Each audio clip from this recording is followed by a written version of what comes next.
नायब सिंह सैनी जी को जय श्री राम बड़ा ही प्रसिद्ध नारा है। ये आजकल नया ट्रेंड भारतीय जनता पार्टी के नेताओं कार्यकर्ताओं के द्वारा चलाया जा रहा है, तो हम भी उसमें शामिल हो जाते हैं। नायब सिंह सैनी जी को जय श्री राम।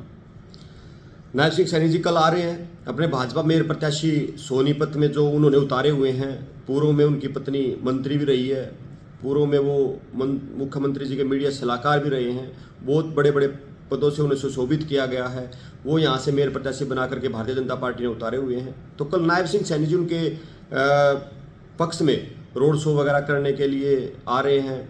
तो नायब सिंह सैनी जी जो हमारे मुख्यमंत्री है, हरियाणा के माननीय मुख्यमंत्री साहब हैं, वो आने से पहले कुछ सवाल हैं सोनीपत नगर निगम वासियों के, तो मैं एक बार उनके संज्ञान में डालना चाहता हूँ ताकि वो कहीं पे जन संवाद करे, जनसभा को संबोधित करे, तो उनका जवाब जरूर दे करके जाए। यही इच्छा सोनीपत वासियों की है। नहीं तो हम तो हमेशा जनता के साथ मिलकर के आवाज़ों को उठाते आए हैं, बुलंद करते आए हैं उनकी आवाज़ों को, तो हमारा काम जारी रहेगा।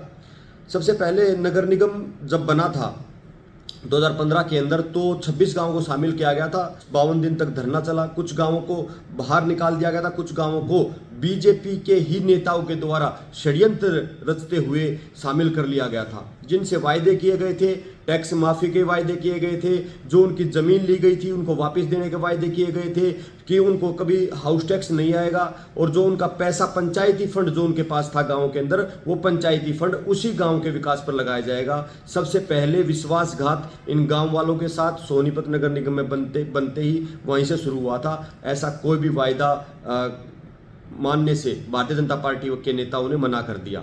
दूसरी बात, एसटीपी की जो शुरुआत, जिसका आप अपने संकल्प पत्र के अंदर भी बार बार जिक्र कर रहे हैं बहुत सारी चीज़ों का, तो मैं सैनी साहब मैं बता देता हूँ, इस संकल्प जो आपका पत्र है ये बिल्कुल खोखला है। ये निगम जो पहले बना तो उस टाइम ये चीज़ें नहीं दिखाई दी थी।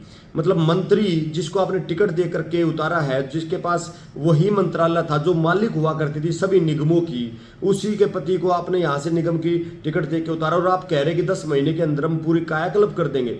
जिस चीज़ का कायाकल्प वो मंत्री रहते हुए या आपकी सरकार 10 साल के अंदर कार्यकाल के अंदर नहीं कर पाई, तो आप 10 महीने के अंदर सोनीपत की जनता को गुमराह नहीं कर रहे तो क्या कर रहे हैं?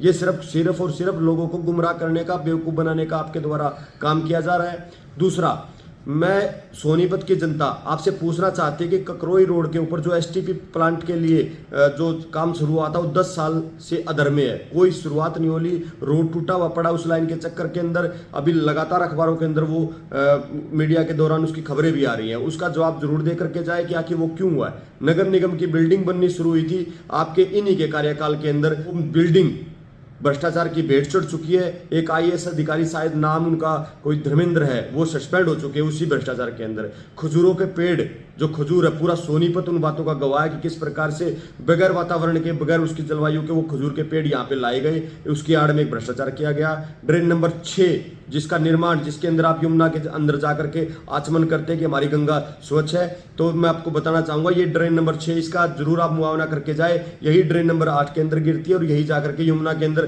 पड़ती है। अगर हो सके तो मैं चाहूंगा कि इसका भी उद्धार हो जाए, तो एक बार आचमन यहाँ भी कर करके, जहाँ भी आपने सीवरेज ट्रीटमेंट प्लांट बता रहे कि राजदाना के अंदर है, उसको भी एक बार मुआवना कर ले कि अगर सीवरेज ट्रीटमेंट प्लांट अच्छे से कर रहा है तो वहाँ भी एक बार आचमन कर ले। आपको भी पता लग जाएगा कितना आपका सीवरेज ट्रीटमेंट प्लांट काम कर रहा है, और आप जो वायदे इस खोखले घोषणा पत्र के अंदर कर रहे हैं तो कितने उनको आप साकार करेंगे। 2014 से 2019 तक का मंत्री जी का कार्यकाल रहा। उस दौरान स्पेशली मैं चाहूँगा कि नाम देख करके, उनकी पहचान कर करके एक विशेष कम्युनिटी के खिलाफ एक बिल्डिंगें सील करने का, उनके मकानों को रोकने का काम शुरू किया गया था, जिसकी गवाह आज भी पूरा सोनीपत शहर है कि किस प्रकार का आतंक यहाँ के इन जिनको टिकट आपने दिए उनके द्वारा मचाया गया था। और आज क्या आप दोबारा से वही प्रक्रिया, सीलिंग की प्रक्रिया दोबारा से शुरू करवाने के लिए अपने मेयर प्रत्याशी के फेवर में आप यहाँ पे प्रचार करने के लिए आए हैं? तो अपनी मंशा स्पष्ट करना मुख्यमंत्री साहब। ये जनता सुनना चाहती है कि हमारा सेक्टर 14-15 के अंदर जो पोश एरिया था, जहाँ पर हमारे काफ़ी आईपीएस आईएएस और पॉलिटिशियन तकरीबन रहते हैं, उस पोश एरिया के अंदर काफ़ी अच्छे अच्छे बिजनेसमैन भी रहते हैं, बहुत सारे मतलब एंटरप्रेन्योर भी रहते हैं। वो पोश एरिया जो तारकोल की रोड होती थी वहाँ उखड़वा करके इंटरलॉकिंग टाइल लगवा दी गई है, उसकी आड़ के अंदर भ्रष्टाचार हुआ। आखिर रीजन कारण ये देते हैं कि वो जो तारकोल वाली रोड थी वो टूट जाती थी, पानी की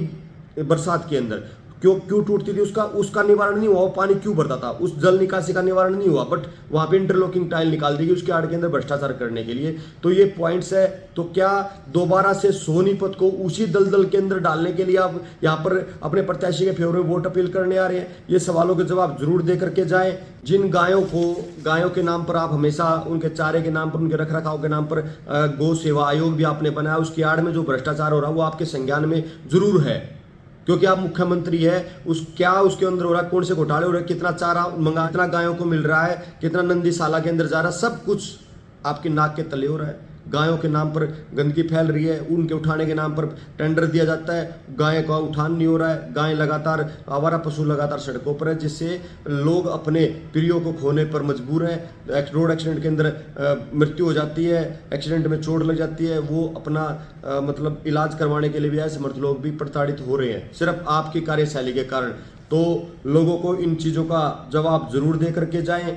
जिन लोगों को एमएलए पद दो बार लगातार एमएलए रहे, मंत्री रहे, उन लोगों को जब 2019 में जनता नकार चुकी, तो आपको कैसे लगता है कि उनको मेयर के रूप में जब सोनीपत की जनता स्वीकार करेगी? ये सवालिया निशान है। आप स्पष्ट करके जाए कि आपकी इच्छा सोनीपत को लेकर के क्या है और सोनीपत की जनता आपके विचार सुनना चाहती है।